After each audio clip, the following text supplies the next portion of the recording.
Sirnee holds great memories for me growing up as a child. Friday, my mom would prepare sirnee and she would give it to us, and we would take it to the mosque, for Friday Juma prayer. As Eid approaches, my mom would make big batches of sirnee and she would share it out with our neighbors and our friend. Everyone used to look forward for her brown paper bag. So join me in the kitchen and let me show you how to prepare this fluffy, rich, buttery sirnee.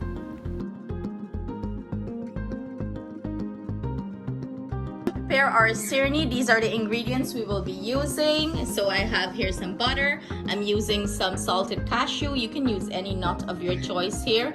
I have some nutmeg grated, flour, sugar. I went ahead and soaked my raisins and let them, plump up. I drained the water. I have 1 egg beaten, cherry, and of course I'm using some mixed essence. Here I have some carnation milk.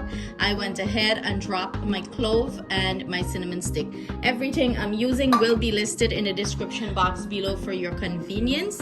I also have a recipe on the channel that I will put in the description box below for you guys without the eggs. So if you want to try the sirnee without the eggs, honestly speaking, we never made sirnee with eggs, but as I start cooking and sharing my recipes, I have followers and people telling me that with sirnee with eggs. So of course, with me, cooking is very versatile and I do everything and try everything. So this is my recipe with the sirnee with eggs. So let's get started. First off, I'm gonna put my milk onto the stove and we're gonna bring this up to we're gonna warm it up. We're not gonna boil it, we're gonna warm it up, and then I'm just going to let it sit and cool down a little bit before we add our egg, because if you add your egg to the hot milk, it's going to scramble. You're gonna have scrambled egg.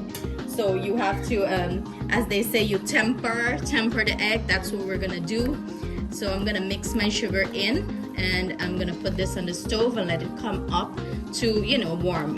We're looking to warm it, not boil it. Went ahead and pop this onto the stove, and like I mentioned, we're just looking to bring this up, just warm it up a little bit. We're not looking to boil it, so the sugar can dissolve nicely and the spice and everything can release the flavor in the milk. That's what we want. So I went ahead and turned off the heat from the stove. I'm gonna go ahead. This is very warm. It's not boiling or anything of the sort. It's warm. I'm gonna go ahead and add our egg and quickly mix this in. Remember, if your milk is hot, don't add the egg. You're gonna have scrambled egg and you don't want that. I'm gonna go ahead and add our essence right here. Mix that in, and now we're gonna proceed with our parching our flour. Now that we have our butter completely melt down, I'm gonna go ahead and add our flour and mix this in.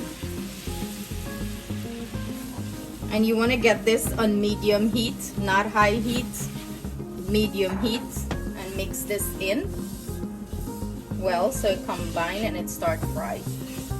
We're starting to parch our flour here. Remember, everyone's flour texture is different, so your butter might absorb your flour differently. Look at the texture and add a little bit more butter if you feel the need to. If you don't, just go ahead and stick with the measurement I give you guys. So you're gonna continue do this anywhere from 5 to 8 minutes until the flour is parched nicely. You don't want it to be raw. So you're gonna keep constantly turning it and parching it. And this is pretty much the consistency you're looking for. As this start to fry, it's gonna get a little bit more wet. This is what our flour is looking like, and this is about 4 minutes into the parching. We still have a little bit more to go, so you want to constantly parch it, and this is the texture you're looking for. Again, if your flour absorbs the butter and it's very dry, add a little bit more butter. If that measurement that I give you this result, well, stick to this. So keep parching it, guys. Okay, so 8 minutes later, and this is what our parched flour is looking like. When you get to this consistency, it's ready for your milk. As you can see, it's like bubbling. Look at that, it's bubbling and it's very loose and nice. It's parched nicely there. I'm gonna go ahead and add our nutmeg to this.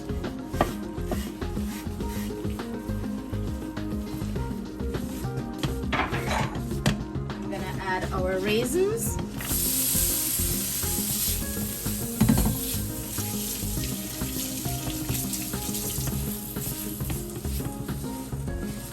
And now I'm gonna add our nuts.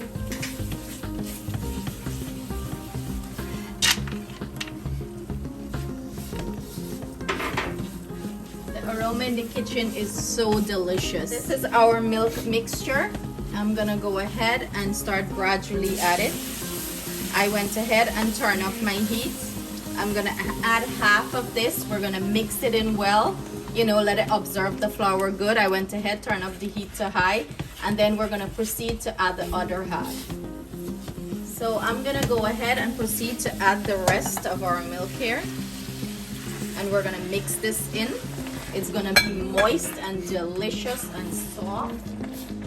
Now I'm gonna add our cherry, the final ingredient, and we're gonna mix this well until it combines nice and come to that nice consistency.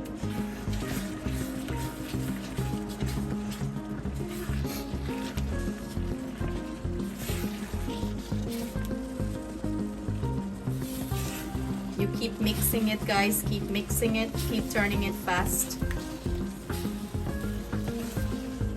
I'm gonna go ahead now and turn off my heat, and whatever heat is remain on the you know, the pot is hold, that's gonna finish this up. And you know your sirnee is beautiful texture and it's finished. Here, I'll take this when it comes together nicely like this. So I had hubby helping me here, guys. Just took away the spoon from him. That's it, guys. When it start come together and the sirnee start pick up on the sides, you can see that consistency, you know it's ready.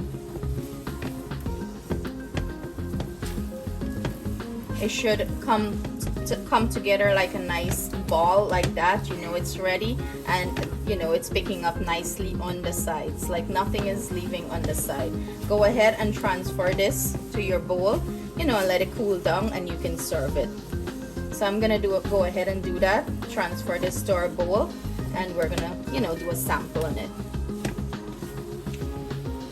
Here you have it, guys, our finished plated sirnee. It's looking delicious and it's tasting delicious. I went ahead and put some decoration on it. You know, I like to be fancy, but let's look at this. It's so moist and it's so fluffy and soft. Perfect bite. We have nuts, we have raisins, we have cherry. It's so rich and creamy. You guys are going to enjoy this recipe. Thank you so much for joining me in the kitchen. I hope this makes it on your eat table, and I hope your friends and family enjoy it with you guys. Stay blessed, stay safe. See you guys soon with another delicious recipe.